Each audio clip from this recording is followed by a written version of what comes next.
Yes, guys, it's Willem here from Africa TCG. I know it's been a while, but I actually wanted to share my deck profile that I took to the Yu-Gi-Oh! South African State Championships. Uh, for those who don't know, it's essentially like a nationals. This was the Cape Town one, obviously because I live in Cape Town, and I played Memento, which is to be expected for me. Um, First off, I just want to start off the video by saying that I got 14th place. It was an 80-person event, which is in South Africa context is a really big event. So yeah, I got 14th. I was happy with the way that the deck performed. I was not entirely happy with my own performance. I feel I could have played a bit better in certain situations, but it is what it is. We learn from those. So first off, just want to give a few shout outs to a few of my friends who helped me a lot. First off to Tiaan, Toasty T-Man. He actually sponsored my entry, which is insane. Thank you, Tiaan. I really appreciate it. And then to Janlu, who's the guy that I'm actually borrowing the deck from since I don't know when. He's the reason, one of the reasons why this channel started. So shout out to Jaco. And then to Jaco as well. Jaco has always been one of my good friends. He's always able to, or not able, willing to lend me cards, and yeah, that it helped a fuck ton. So let's just get started with the matchups first.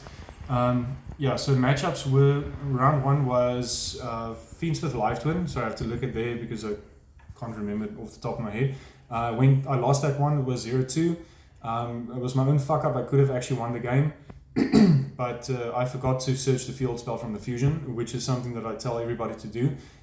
So yeah, don't make that mistake. Then second round was against Mermail of all decks. I drew that one. Shouldn't have been a draw, but you know, Mermail takes a long time to combo Memento as well. Then it was Fire King. I 2-0'd that. That was quite easy. Not to diss the player or anything. It's just I drew better, and it is what it is. Then fourth round, so I'm going to see here, was Mitsu Raziel. I drew that round as well. It's just a difficult matchup. I would have actually won that one if I made a few different plays, but you know, it is what it is. And after that, it was all wins. From there, it was Ubel Fiendsmith. Took that one 2-0. That was pretty easy. Then Blue Eyes as well. That one was unfortunately easy because I think the guy bricked once, and then the second game I just had draw or something like that. I can't exactly remember the details. And then last round was against my brother. It always fucking happens. I played against him. He was playing Horus Tenpai, which is a deck that he and I were cooking up for a while, and he actually went 4-3 at the event. So huge shout outs to that. It was quite fun. So the ending record was essentially 4 wins, 2 draws, and 1 loss. So yeah, let's just get into the deck profile. Let's do this as quickly as possible. Just going to move these out of the way. I just want to showcase the mat. Yeah, this is the mat that I won, and those are the sleeves. Yeah, shout out to my brother who's recording this, by the way. So we're going to start off with 3 Touching the Toshigo. Mandatory, this card is way too good not to play 3. And so the reason why I'm playing pure is because there's nothing interrupting you from summoning this from hand. This card is absolutely fucking broken. So it's 3 Touching Toshigo. Then the base starter in the deck is obviously Triple Anguish. Normal Summon Extender, it does everything. Take note, it is a dark. That is very important. And it is a spellcaster. Then I decided to drop down to 2 Darkblade. I was noticing that I was drawing too many normal summons during the testing sessions that I had, and also the previous locals and whatever. I know you need monsters, but I'm playing a 42 card build, and it's just too many normal summons, unfortunately. But this guy is really good, and it unfortunately does play into Fuelos a bit harder. Then double Goblin.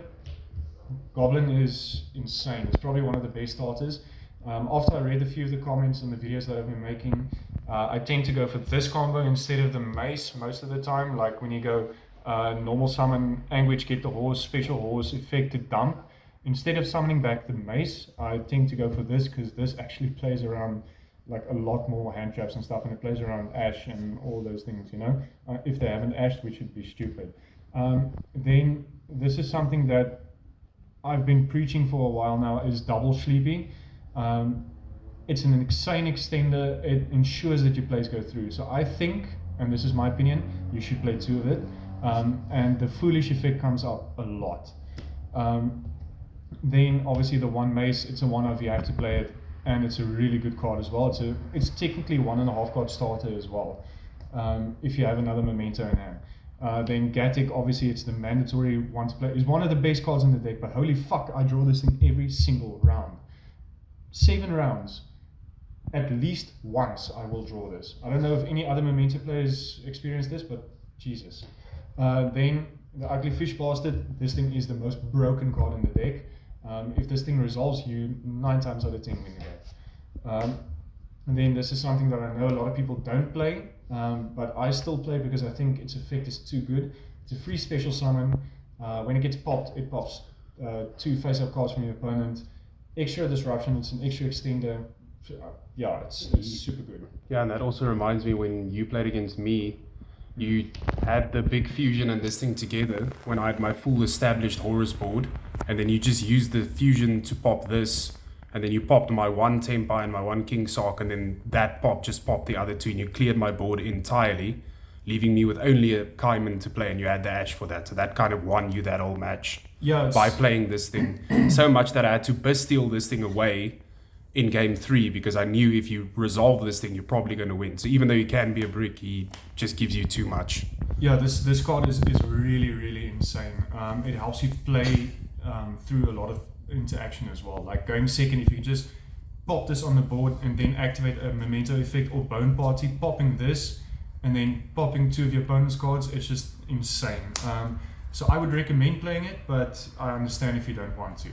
Then obviously the big boy, this thing is ridiculous. People see this thing and they shit themselves because it's got 5,000 attack and it can just kill everything. So obviously it's mandatory. Then this is where Jaco comes in. Was borrowing triple Fuelos. To be quite honest with you, only resolved this card once in 7 rounds. And it didn't make that much of a difference, to be honest. So you can definitely play without it. But yeah, it is still quite good. Usually this thing is the first thing I would side out. And then Triple Ash. I know this is not as popular, but the reason why I play this just to Ash them all Charm is because I got Charming a fuckload of times in this tournament. So Ash is just there for that. And it's also quite a decent interaction in most cases. Then another thing that I would change is Triple Droll. I mean, it did help me a few games, but it was only like after siding where I kept it in against like Mitsurugi Raizel or something like that. So I would probably not keep this in the main. I would probably, if I had access to it, play something like Perulia or maybe just more board breakers. So yeah, Droll was good in the matchups it was good in. That's essentially what I can say. Then the spells is going to be Triple Bone Party. This card is ridiculous. Every time people saw this, they either had to ash it or I would win the game. So always play Bone Party. Another thing that I would like to mention is you activate this in the draw phase. It's obviously insane to play around Droll, but against the Fire King guy, I had Bone Party in hand and Sleepy in hand. I activated this, he didn't ash. So what I did was obviously pop the Sleepy to send the Gatic. Remember, this is all draw phase. Pop the Sleepy to send the Gatic and summon, what's his name, the Anguish. So essentially I got 3 monsters in rotation. I added back the Sleepy because if I'm not mistaken, it doesn't state that you can summon it in what phase. You can just summon it in any phase because I reread that and I wasn't cheating. So you can special that and fuse in the draw phase. So you can make the Twin Dragon in the draw phase. I essentially went full combo in draw phase and he had the Droll in hand. So that was pretty fucking decent. So just remember interactions like that. It is broken. Then I play obviously Triple Momentum and Fusion. I don't understand why you would ever cut this card to anything less than 3. It is broken. It won me a lot of games just by seeing this and allowing me to play through hand traps. And then the Triple Goblin like a quick play. I think it's mandatory. Usually you side out 2 going second, or you can side out 3. It depends on what you want to side in. But this allowed me to play through a lot of interaction. Even on my opponent's turn, when I wanted to kill something, you can just activate the summon goblin from deck just to dodge an interaction, for instance. I had a lot of people trying to imperm the combined creation, and then if they do that, you can either activate Bone Party or you can just activate this to summon the goblin from deck at another stage. So it's pretty good. Then obviously the one field spell, you have to play it, it's broken.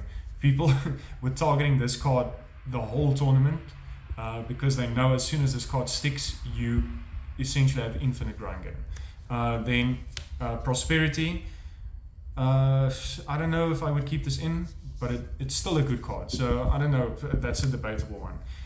Then the one card that I think was a bit average during the whole day was Triple Droplet. It was good when it was good, and otherwise I didn't really see it. So I don't know if maybe I could change it to Super Poly in the main, but yeah. And then 2 of the base cards in the game. Every time these cards resolved, I basically won the game, especially against my brother, where I called by it is Imseti, and that essentially prevented me from getting OTK'd by Tenpai. So we're going to go into extra deck next. So I know a lot of people cut down on this, but I still think it's necessary to play 3 Creation King. Again, this card is a target for hand traps, so this card is too good not to play. And sometimes you can just summon this on your opponent's turn as well if they stop you mid-combo or something. So yeah, definitely a 3 of, in my opinion. And for those sneaky bastards who play Kashtira Unicorn, that's why there's 3. And then 2 of the Twin, also for the people who play play the Kashtira Unicorn. And also, if this one gets stopped in your turn, you can always use Memento Fusion on your opponent's turn, or the Sleepy just to summon this and still get your searches off in your opponent's turn. So I think it's pretty good for that. Then the fusion targets that I play. So I changed it from the Azamina guy. I still can't pronounce that name, and I won't attempt to because I might butcher it or like say something that is untoward. But Guardian Chimera is something that you have to play. It is way too good not to play. Dragostapilia, I changed it last minute. The reason for that is also because I play Super Poly on the side. So this thing is really strong. Then Super Poly targets, even though I don't main Super Poly, obviously, it's just the Garura and the Mud Dragon. I thought about playing the Chaos Dragon thing, but it didn't come up. This is just a superior target in my opinion. And this thing also allows you to push for 3k in the battle phase because it does double battle damage. Then Mud Dragon is obviously really good as well. If you can summon Mud Dragon with Momental Infusion and you declare Earth on summon and they haven't used the targeting effect yet, you can just make your combined creation untargetable essentially if you don't have the Goblin. Then I played this engine which I never ever summoned for the whole tournament. Was Celine, Access Code, and the Dark. This could have easily been anything else. I never even touched these cards the whole day. And the reasoning behind it was just to have another push essentially through more back row because this deck does struggle to out back row a bit. So obviously I wanted the Access Code for that. And he's a big guy, so he's a dumb attacker essentially. SP summoned this every single game. This card is way too good. And it allows you to play around nib as well. And then the Herald, you just obviously use this to make a spell trap negate because Lightning Storm ends you. So you want to play that. And then I played the one Anima.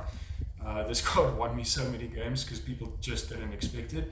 And it's a dark spellcaster, so along with the Anguish, you can actually make the Herald nuke with this. So that's pretty good and it gives you the banishing effect of the SP. Then for the side deck, I played Triple Lancia, even though I didn't play against Malice, so this card never saw my main deck, but it's fine. Rather have it and don't need it than need it and don't have it. So yeah, Triple Lancia. Then I played Triple Diddy Crow.